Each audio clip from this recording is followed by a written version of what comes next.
Welcome back, Top Notch Gang. Now look, bro, it's 4:30 in the fucking morning. Look, I was editing another video and I forgot the Shy popped off tonight, so I had to hurry up, go watch that episode at 3 in the morning, make a whole fucking thumbnail for you guys, and still do my recap and review so it could drop in the morning. So I would appreciate if you guys could leave a like, comment, subscribe for your boy to make sure you guys get this good ass content. So look, The Shy season 6 episode 3. Now this episode was a lot of more setup for what's to come later in the story. We still got a lot of interesting scenes throughout, a lot of which are pertaining to Douda and what's gonna happen to him later on in the show.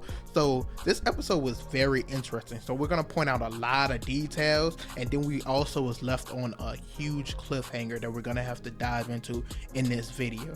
But for the most part, say somebody was in my comments talking about I didn't mention or talk about Jake wasn't even in this episode, so now that's within 2 episodes that bro only had one scene. Don't ask me to talk about somebody that's not in the show. Like, he wasn't there, so like I don't know what to tell you. But like I said, we have a few things to dive into in this video. As usual, leave a like, comment, subscribe, and let's get right into it.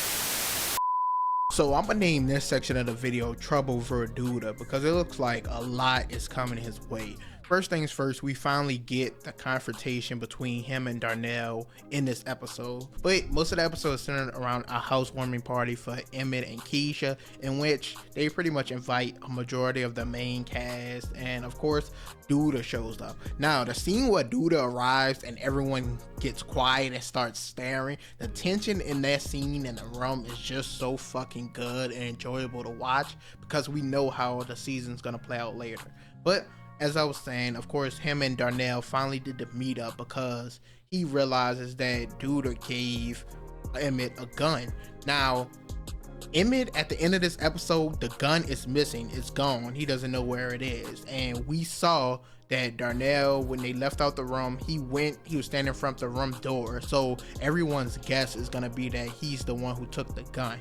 Now, see, once again, I pointed out in my last video how they do these trailers so well, because we see Emmett in the trailer, a gunshot goes off and he hops out the bed, starts running. I thought EJ, because they was talking about him cursing and being bad in this episode, I thought his son took the gun and was about to shoot it and it was gonna go off. But so they set that shit up nicely. But it looks like Darnell took the gun to save Emmett from himself, and he also confronted Douda in this episode.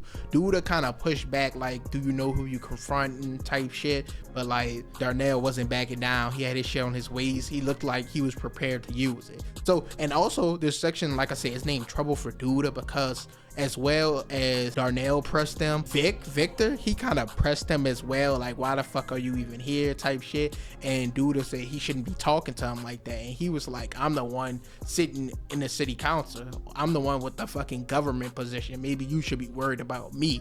So a lot of people have their eyes locked and targeted on Douda, and it's looking pretty bad for him because another person within this episode, Rob. Of course, at the end of last episode, season 6 episode 2, we saw that Rob went to visit his mom to borrow money from her so that him and Tef could start their own weed business. But in exchange for the money, she told him that she wants him to find out who killed his Uncle Q, her brother, and she also said for $100K, she wants him to get the job done, basically. She wants him to get rid of that nigga. So in this episode, he went and asked the guy who works for Douda, I talked about him last episode, Nook. I could not remember his name. Nook. We talked about him in the last episode. He asked him before who killed Q.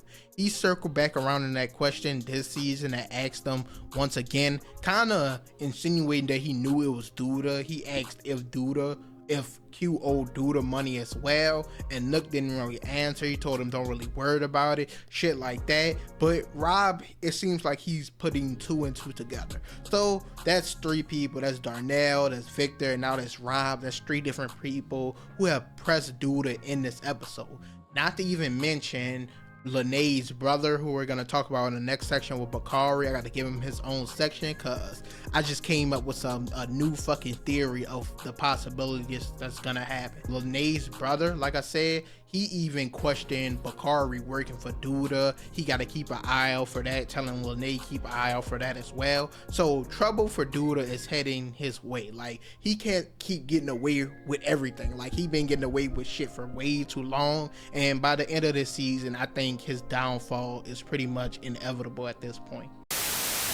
Now, like I said, I want to give Bakari his own section of the video because I came up with an interesting theory. So, like I just said at the end of the Trouble for Douda section, we saw Lynae meet with her brother. Jamal is his name. If that's wrong, I'm gonna just call him Jamal. I remember a Jamal or something. But we saw her meet with her brother at Smokey's. He said he wants to meet Bakari, shit like that, and says there's no such thing as just a lookout. Eventually, Douda's gonna ask him to do more and more. Basically, telling her, watch out, don't take a fall for this nigga, like he could be your downfall type shit. So he told her that, and we also see her confront Bakari in this episode. They kind of released their true feelings about one another, even though they were already dating. She basically saying she don't want to see him die, she wants to see him make it out, and he's like, he's just trying to survive, he's not really in a good position, he's staying with Papa, shit like that. So I talked about how all season we all think it's probably most likely gonna be Papa who dies, especially because they're kind of keeping him segregated from all the other characters. He wasn't at the housewarming party, and they got him kind of focused on being with this girl, and also focused on him finally turning 18. That's kind of his only two storylines. So they're kind of putting a lot of emphasis on it might be in him, and I said it would be Bakari who put him in a bad situation. And I talked about a specific clip we saw in the trailer where Bakari, he's in the car, he's driving away fast. It looks like he's trying to get away from somewhere. Some shit popped off, some shit happened. I also mentioned that later we see it looks like they're in a hospital and Lynae is hugging Kev's two moms. It looks like something happened. Now, I said this could be the scene where they all go to the hospital about Papa, but now looking more closely at it, she's wearing her prom dress. Bakari, when he's in the car, he's wearing a suit, so this looks like it's gonna be their prom night, right?